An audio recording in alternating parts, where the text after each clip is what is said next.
Apa kabar pemirsa dimanapun Anda berada, berjumpa kembali dalam program TVR 17 bersama saya Zia Ulbar.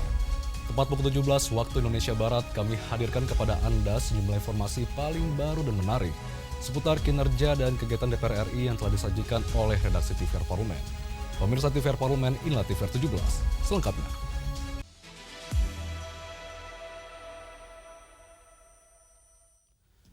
Badan Anggaran DPR RI mendorong optimalisasi transfer ke daerah dan penyaluran dana bagi hasil agar pemerintah daerah memiliki ruang fiskal yang lebih memadai untuk membiayai layanan publik dan pembangunan.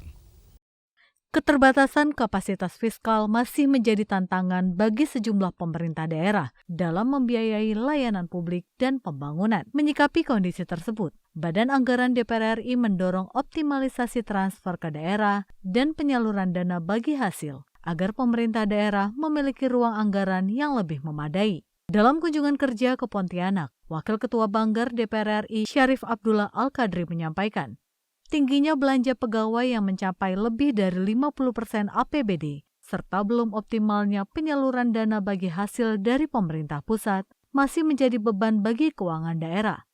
Kondisi tersebut berdampak pada pembiayaan layanan dasar, mulai dari sektor kesehatan, pendidikan, hingga pembangunan infrastruktur. Yang belum juga direalisasikan oleh pusat.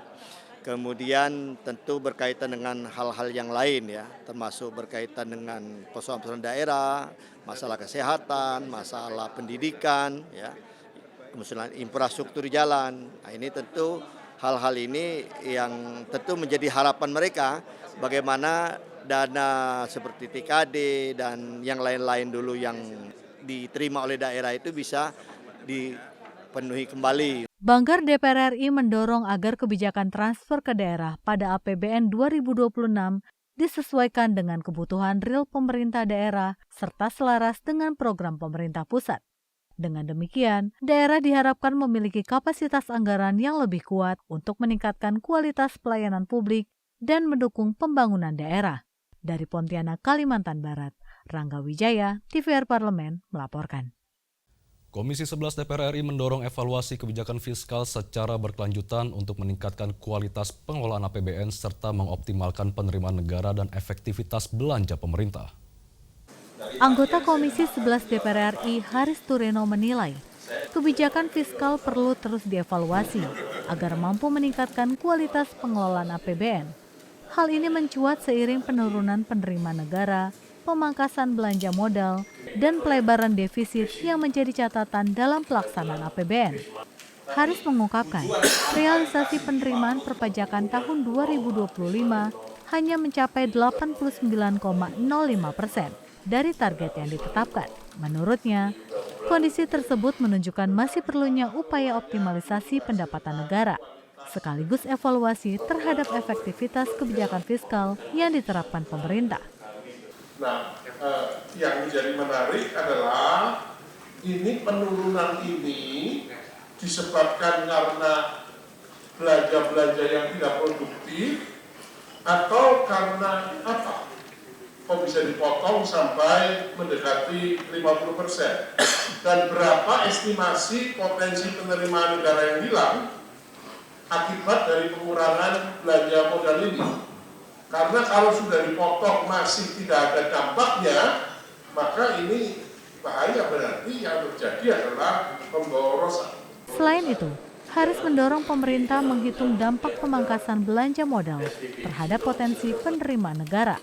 Menurutnya, analisis tersebut penting untuk menilai efektivitas kebijakan efisiensi, sekaligus menjadi dasar penyusunan kebijakan fiskal yang lebih tepat sasaran pada tahun-tahun mendatang.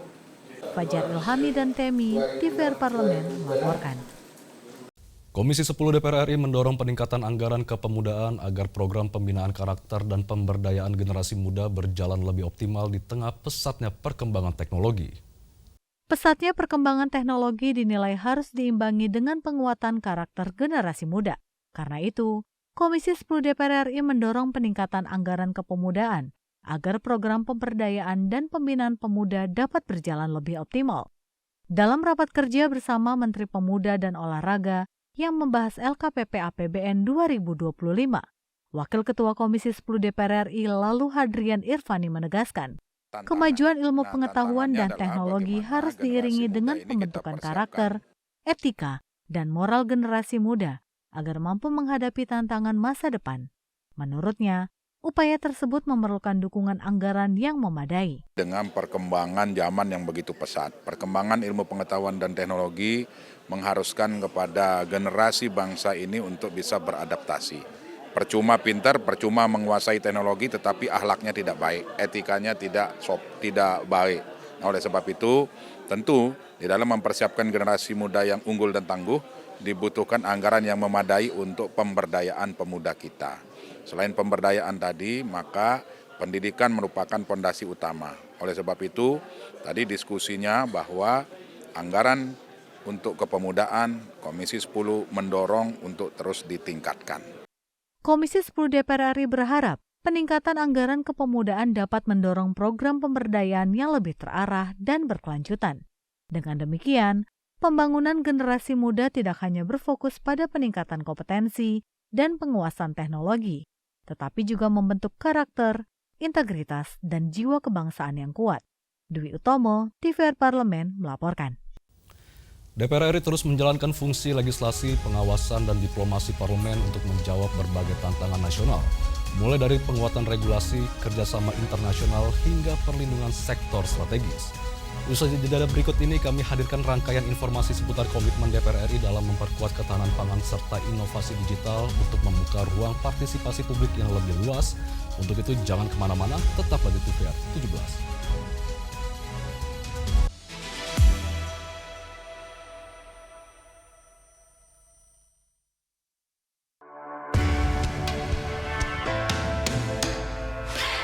Dari ruang sidang Senayan, Jakarta, menyajikan liputan langsung kinerja DPR RI.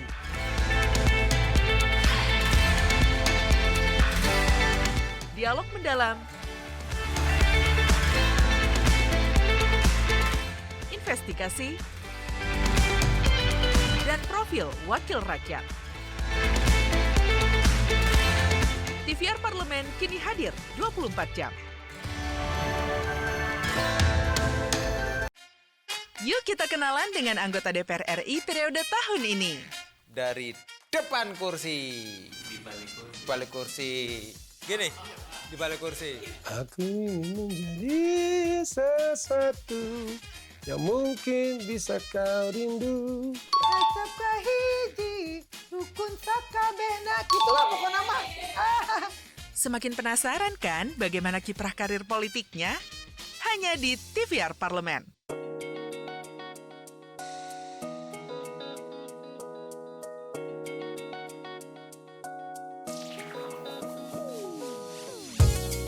Kehadiran mereka tidak hanya mewakili suara perempuan, tetapi juga membawa perspektif yang beragam serta pengalaman hidup yang unik ke dalam proses pembuatan kebijakan.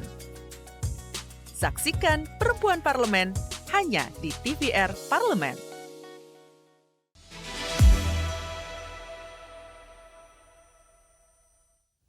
Pemirsa, melalui fungsi konstitusionalnya, DPR RI terus mengawal kebijakan yang berorientasi pada kepentingan rakyat, sekaligus memperkuat sinergi dengan berbagai pemangku kepentingan. Komitmen tersebut diwujudkan melalui pengawasan terhadap isu-isu strategis nasional, termasuk penguatan partisipasi masyarakat dalam proses pembentukan Undang-Undang Perampasan Aset, langkah antisipasi dampak kekeringan, dan peluncuran aplikasi Simaslek sebagai bagian dari transformasi layanan legislasi yang semakin terbuka, partisipatif, dan akuntabel. Selain itu, DPR juga soroti penyerapan anggaran dan pelayanan publik Kemendagri. Berikut kami hadirkan rangkuman agenda dan kinerja DPR RI selama sepekan dalam menjalankan fungsi legislasi, pengawasan, anggaran, dan diplomasi parlemen.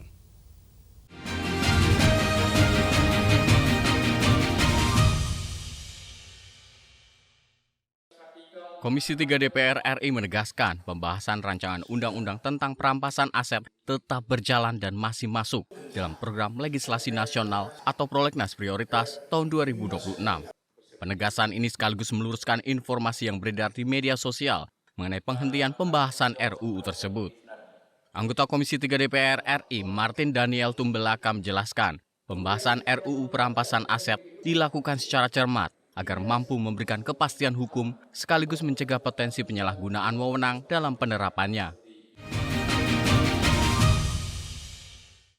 Badan Kerjasama Antar Parlemen atau BKSAP DPR RI dan delegasi legislatif serta delegasi bisnis negara bagian California, Amerika Serikat mendorong penjajakan peluang kerjasama di berbagai sektor strategis, mulai dari perdagangan, energi, inovasi, hingga pendidikan antar negara bagian California, Amerika Serikat dengan Indonesia. Ancaman kekeringan akibat fenomena El Nino diperkirakan masih mempengaruhi produksi pertanian nasional pada musim kemarau tahun ini. Menyikapi kondisi tersebut, Komisi 4 DPR RI mendorong pemerintah memperkuat infrastruktur pertanian dan menjamin ketersediaan sarana produksi untuk menjaga ketahanan pangan nasional. Berdasarkan data Badan Pusat Statistik, potensi produksi beras pada periode Mei hingga Agustus 2026 mengalami penurunan dibandingkan periode sebelumnya. Guna menekan dampak kekeringan, anggota Komisi 4 DPR RI Endang Setiawati Tohari mendorong pemerintah mempercepat perbaikan jaringan irigasi, pembangunan embung, optimalisasi pompanisasi, serta menjamin ketersediaan benih unggul. Keterlibatan publik dalam proses pembentukan undang-undang kini dapat dilakukan lebih mudah melalui satu aplikasi digital. Badan Legislasi DPR RI bersama Sekretariat Jenderal DPR RI meluncurkan Sistem Informasi Partisipasi Legislasi atau SIMASLEG sebagai wadah bagi masyarakat menyampaikan aspirasi dalam setiap tahap pembentukan peraturan perundang-undangan. Ketua Badan Legislasi DPR RI, Bob Hasan, mengatakan, SIMASLEG hadir sebagai ekosistem digital yang memastikan seluruh proses legislasi di DPR RI dapat diakses dan diketahui masyarakat secara terbuka. Komisi 2 DPR RI menegaskan, setiap penggunaan anggaran negara harus tepat sasaran dan selaras dengan program kerja yang telah disusun, serta mendorong pelayanan publik, khususnya di bidang administrasi kependudukan, terus ditingkatkan dengan menerapkan pendekatan yang lebih humanis kepada masyarakat.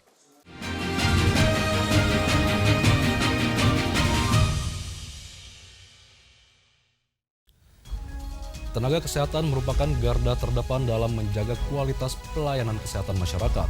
Namun hingga kini masih banyak tenaga kesehatan yang menghadapi persoalan kesejahteraan, mulai dari penghasilan, status kepegawaian, hingga perlindungan kerja. Informasi selengkapnya kami hadirkan usai jeda, tetaplah di TVR 17.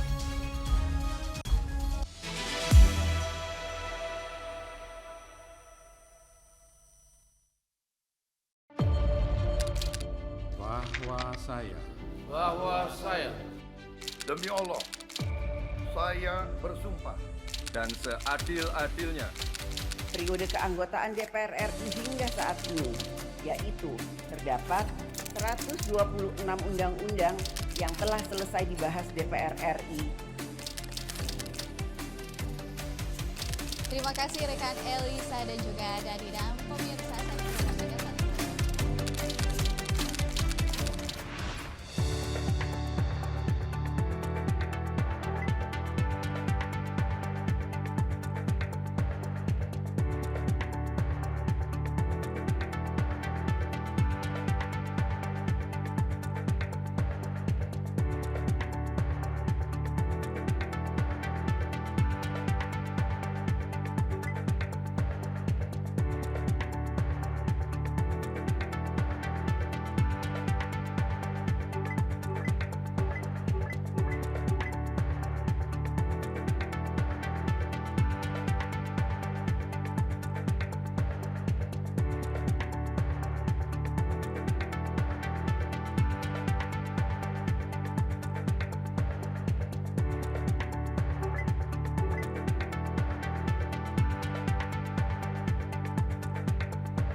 Pemirsa, Komisi 9 DPR RI terus mendorong kebijakan untuk meningkatkan kesejahteraan tenaga kesehatan sebagai bagian dari upaya memperkuat sistem kesehatan nasional. Lalu langkah konkret apa yang tengah diperjuangkan Komisi 9 DPR RI untuk menjawab persoalan tersebut? Untuk selengkapnya berikut laporan rekan kami Rahel Silalahi dari Gedung DPR RI Senayan, Jakarta. Baik, terima kasih pemirsa. Hingga saat ini kita tahu bahwa tenaga kesehatan merupakan masyarakat yang memiliki peran vital dalam menjaga kualitas pelayanan kesehatan nasional. Namun hingga saat ini kesejahteraan tenaga kesehatan sendiri masih dipertanyakan. Oleh karena itu Komisi 9 terus memperjuangkan berbagai kesejahteraan ini. Salah satunya adalah peningkatan penyebaran tenaga kesehatan dan juga kesejahteraan mereka baik dari segi gaji dan juga jam kerja. Menanggapi hal ini pemirsa, saya di sini bersama dengan Dr. Ahmad Ru'yat selaku anggota Komisi 9 dari fraksi PKS Dapil Jawa Barat 5. Halo Bapak, selamat siang. Apa kabar? Selamat siang, baik, alhamdulillah sehat. Baik Bapak, dari rapat-rapat yang sudah berprogres ini Bapak, kira-kira apa sih yang di-highlight Komisi 9 sendiri terkait kesejahteraan nakes ini Bapak? Baik, yang pertama tadi sudah saya sampaikan di depan Pak Menkes dan juga dari Kementerian RB ya, tentang ketersediaan dokter. Jadi dalam perencanaan itu kan dibutuhkan targetnya itu 544.000. Tapi dari jumlah tersebut masih kurang 120.000. Oleh karena itu Kementerian Pan-RB harus membuat suatu strategi ya agar tersedia. Kemudian yang kedua terkait dengan dokter-dokter yang bekerja di wilayah perbatasan, wilayah kepulauan, wilayah terpencil, itu dalam merit system ya, career planning, saya usulkan tadi disampaikan agar mendapatkan added value, nilai tambah di dalam promosi mereka mengabdi di daerah terpencil, sehingga jangan sampai para dokter dia lebih suka kerja di perkotaan. Kemudian yang ketiga terkait dengan kesejahteraan, telah kami sampaikan juga di forum agar ada standar minimum kesejahteraan ASN bagi para tenaga medis. Dengan kejadian kemarin dokter yang internship ya, ada yang meninggal sampai berapa orang tuh? 3 orang ya dalam waktu yang sangat singkat, menunjukkan beratnya beban ya mereka, sehingga harus ada peningkatan penyesuaian kesejahteraan. Karena terus terang dengan mereka harus melayani pasien yang harus standby, memerlukan suatu katakanlah ketersediaan insentif yang selama ini masih di angka yang sangat kecil. Kemudian yang keempat, tadi kami juga menyampaikan bahwa para dokter ini kan harus bekerja secara profesional, ya, baik tenaga spesialis, dokter umum, dan kami menemukan ya, bahwa di puskesmas banyak beban tenaga medis yang bersifat administratif. Oleh karena itu Kemenpan RB harus punya suatu strategi agar jangan sampai para tenaga medis ini disibukkan pada tugas-tugas administrasi, laporan-laporan, sehingga mengurangi layanan kesehatan kepada pasien ya, warga yang datang ke puskesmas.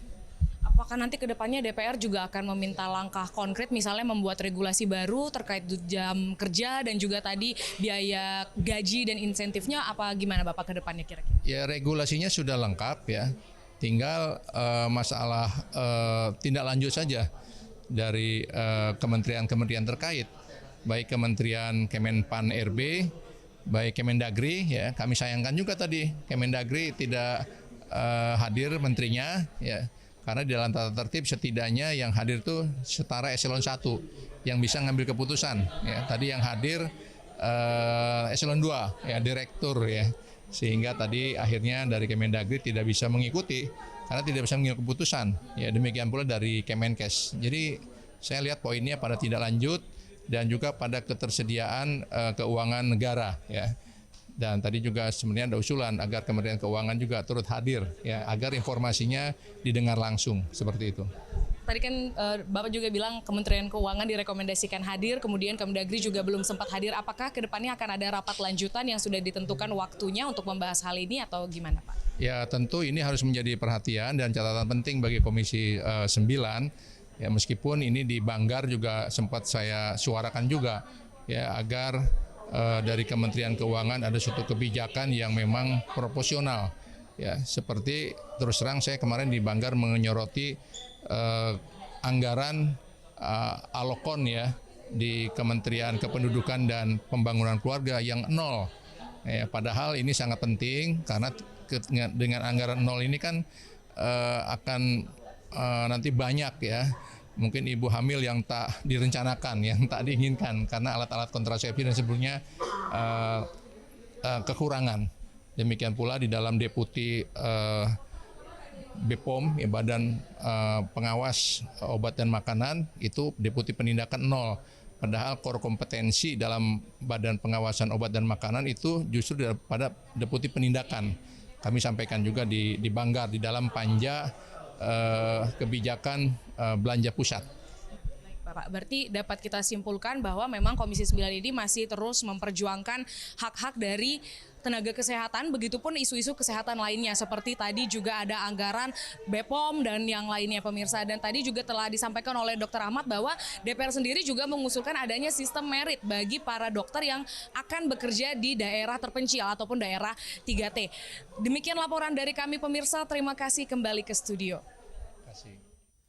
Selanjutnya pemirsa, apa saja yang menjadi sorotan di media online nasional pada hari ini? Usai jeda, tetaplah di TVR 17.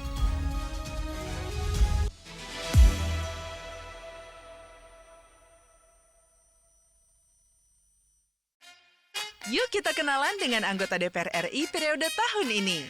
Dari depan kursi, di balik kursi. Gini, di balik kursi. Aku ingin menjadi sesuatu yang mungkin bisa kau rindu. Acap kahiji, rukun sakabehna. Gitulah pokoknya mah. Semakin penasaran kan bagaimana kiprah karir politiknya? Hanya di TVR Parlemen. Dari ruang sidang Senayan, Jakarta, menyajikan liputan langsung kinerja DPR RI.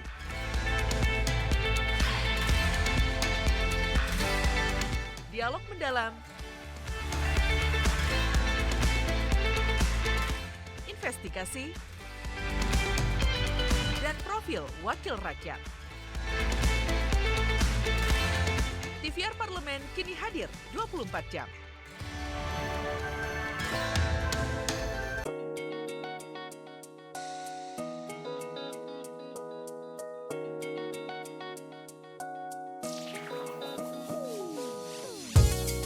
Kehadiran mereka tidak hanya mewakili suara perempuan, tetapi juga membawa perspektif yang beragam serta pengalaman hidup yang unik ke dalam proses pembuatan kebijakan.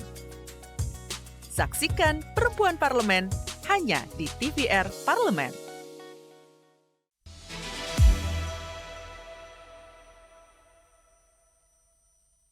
Anda kembali di TVR 17 dan pemirsa, kali ini kita masuk ke segmen media online nasional. Mari kita simak isu apa saja yang menjadi sorotan media serta tanggapan dari sejumlah anggota Dewan. Bersama rekan kami, Rini Reski.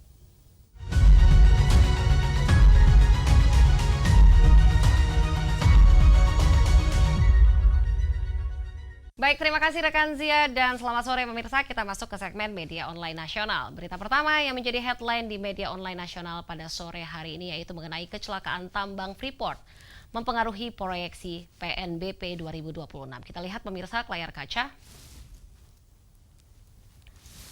Baik, di sini kecelakaan kerja yang terjadi di area tambang PT Freeport Indonesia dinilai tidak hanya menjadi perhatian dari aspek keselamatan kerja, tetapi juga berpotensi mempengaruhi penerimaan negara. Ketua Komisi 2 maksud kami di sini Ketua Komisi 12 DPR RI yaitu Bambang Patijaya menyampaikan bahwa terganggunya operasional tambang akibat insiden tersebut dapat terdampak pada proyeksi penerimaan negara, bukan pajak tahun 2026. Oleh karena itu, pemerintah diminta melakukan evaluasi secara menyeluruh terhadap dampak operasional maupun fiskal yang ditimbulkan. DPR RI menegaskan bahwa perlindungan terhadap keselamatan pekerja harus tetap menjadi prioritas utama, seiring dengan upaya menjaga stabilitas penerimaan negara dari sektor pertambangan. Di sini juga DPR RI mendorong adanya koordinasi yang erat antara pemerintah dan juga pelaku usaha agar proses pemulihan operasional dapat berjalan sesuai standar keselamatan, tanpa mengabaikan akuntabilitas maupun target penerimaan negara. Dengan langkah yang terukur, diharapkan keberlangsungan industri pertambangan tetap terjaga sekaligus memberikan kontribusi optimal bagi perekonomian nasional. Baik pemirsa, kita beralih ke berita selanjutnya yang juga menjadi headline di media online nasional pada sore hari ini, yaitu mengenai DPR RI menegaskan Undang-Undang HKPD konstitusional di sidang uji material MK. Kita lihat kembali ke layar kaca. Baik, pemirsa, di sini DPR RI menegaskan bahwa Undang-Undang Nomor 1 Tahun 2022 tentang hubungan keuangan antara pemerintah pusat dan juga pemerintahan daerah telah disusun sesuai amanat konstitusi dan juga melalui proses pembentukan peraturan perundang-undangan yang berlaku. Dalam sidang uji material di Mahkamah Konstitusi, DPR menyampaikan bahwa regulasi tersebut merupakan bagian dari upaya memperkuat tata kelola fiskal nasional, sekaligus menciptakan hubungan keuangan pusat dan juga daerah yang lebih adil, efektif, serta berkelanjutan. Melalui penyampaian keterangan di hadapan Mahkamah Konstitusi, di sini DPR RI menegaskan bahwa substansi Undang-Undang HKPD tetap mengedepankan prinsip keadilan, kepastian hukum, dan juga keseimbangan kewenangan antara pemerintah pusat dan juga pemerintah daerah. Dan DPR RI berharap Mahkamah Konstitusi dapat mempertimbangkan seluruh aspek hukum dan juga kepentingan publik secara komprehensif, sehingga implementasi Undang-Undang HKPD tetap mampu mendukung penguatan otonomi daerah, peningkatan kualitas pelayanan publik, serta pembangunan nasional yang merata. Baik pemirsa, itu tadi headline di media online nasional pada sore hari ini yang saya sampaikan terkait dengan kecelakaan tambang Freeport mempengaruhi proyeksi PNBP 2026, serta DPR RI menegaskan Undang-Undang HKPD konstitusional di sidang uji material MK. Sekian dari saya, Rina Reski, kembali ke rekan Zia. Terima kasih, selamat sore, sampai jumpa.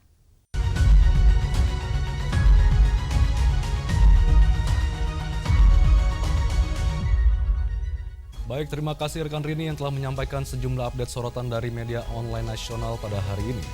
Dan pemirsa, segmen media online tadi sekaligus menutup program TVR 17 edisi sore hari ini. Saya Zia Ulbar beserta seluruh kru TVR Parlemen yang bertugas mengucapkan terima kasih dan pamit undur diri dari hadapan Anda. TVR Parlemen, referensi Indonesia.